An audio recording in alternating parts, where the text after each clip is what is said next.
दोस्तों आज हम अतीत में गहराई से जा रहे हैं और प्राचीन इतिहास के 5 सबसे पेचीदा रहस्यों की खोज के बारे में बात करेंगे। खोए हुए शहरों से लेकर अकथनीय कलाकृतियों तक हमारे अतीत के कई रहस्य हैं जिन्होंने इतिहासकारों, पुरातत्वविदों और वैज्ञानिकों को वर्षों तक चकित किया है। अब चलिए शुरू करते हैं।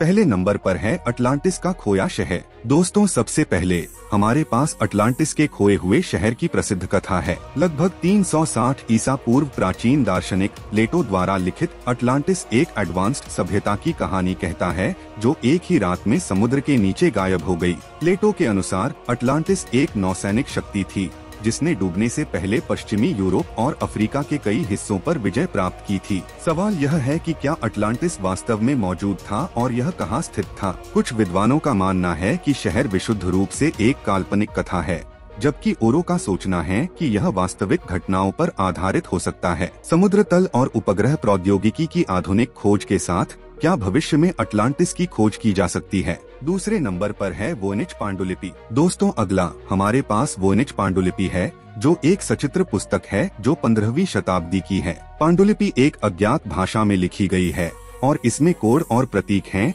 जिनका कभी अनुवाद नहीं किया गया है। कई लोगों ने इसे समझने की कोशिश की है, लेकिन आज तक पांडुलिपि दुनिया के सबसे गूढ़ दस्तावेजों में से एक है। शोधकर्ताओं ने लेखन में विसंगतियों को खोजने के लिए पृष्ठों को स्कैन किया है, स्याही की पहचान करने के लिए स्पेक्ट्रोस्कोपी का इस्तेमाल किया है और यहाँ तक कि स्क्रिप्ट को अन्य प्राचीन ग्रंथों से मिलाने की कोशिश की है। इन प्रयासों के बावजूद वोयनिच पांडुलिपि एक रहस्य बना हुआ है, हमारे अतीत के अज्ञात रहस्यों का एक सच्चा वसीयतनामा। दोस्तों तीसरे नंबर गीजा के महान पिरामिड। आगे बढ़ते हुए हमारे पास दुनिया के सबसे आकर्षक अजूबों में से एक गीजा के महान पिरामिड हैं, जिन्होंने 5000 से अधिक वर्षों से लोगों को चकित किया है। लेकिन प्राचीन मिस्रवासियों ने इन विशाल पत्थर की संरचनाओं का निर्माण कैसे किया। पिरामिड का निर्माण 2560 ईसा पूर्व के आसपास किया गया था और इसे ठोस चूना पत्थर के ब्लॉक से बनाया गया था जिसका वजन 2 से 70 टन के बीच था। लेकिन इससे भी अधिक प्रभावशाली तथ्य यह है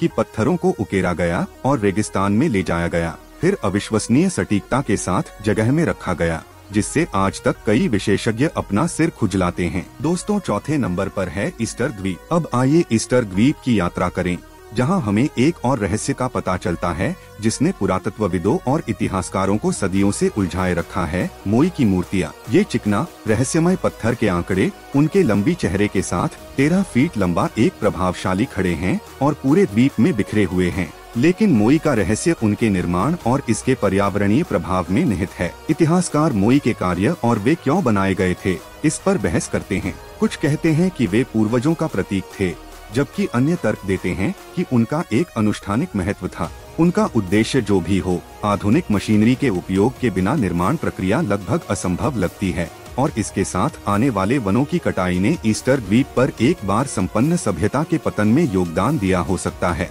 दोस्तों पांचवे पर है नाज़का लाइन्स। हम पेरू के लिए नीचे जाते हैं और नाज़का लाइन्स पर एक नजर डालते हैं। जानवरों, ज्यामितीय आकृतियों और पौधों की ये रहस्यमय छवियां नाज़का लोगों द्वारा बनाई गई थीं, जो इस क्षेत्र में 500 ईसा पूर्व से 500 सी के बीच रहते थे। रेखाएं नाज़का रेगिस्तान में 80 किलोमीटर से अधिक फैली हुई हैं और उनकी जटिलता और आकार ने वैज्ञानिकों और कलाकारों को समान रूप से चकित कर दिया है। कुछ शोधकर्ताओं का मानना है कि रेखाओं का धार्मिक या खगोलीय महत्व था, जबकि अन्य का कहना है कि उनका उपयोग सिंचाई के लिए किया जाता था। लेकिन सबसे पेचीदा सवाल यह है कि नाज़का के लोग रेगिस्तान के इतने बड़े क्षेत्र में इतनी बड़ी और सटीक छवियां बनाने में कैसे कामयाब रहे और वे ऐसा क्यों करेंगे। मुझे आशा है कि आपको यह वीडियो अच्छा लगा होगा। दोस्तों वीडियो को लाइक, शेयर और चैनल को सब्सक्राइब करें।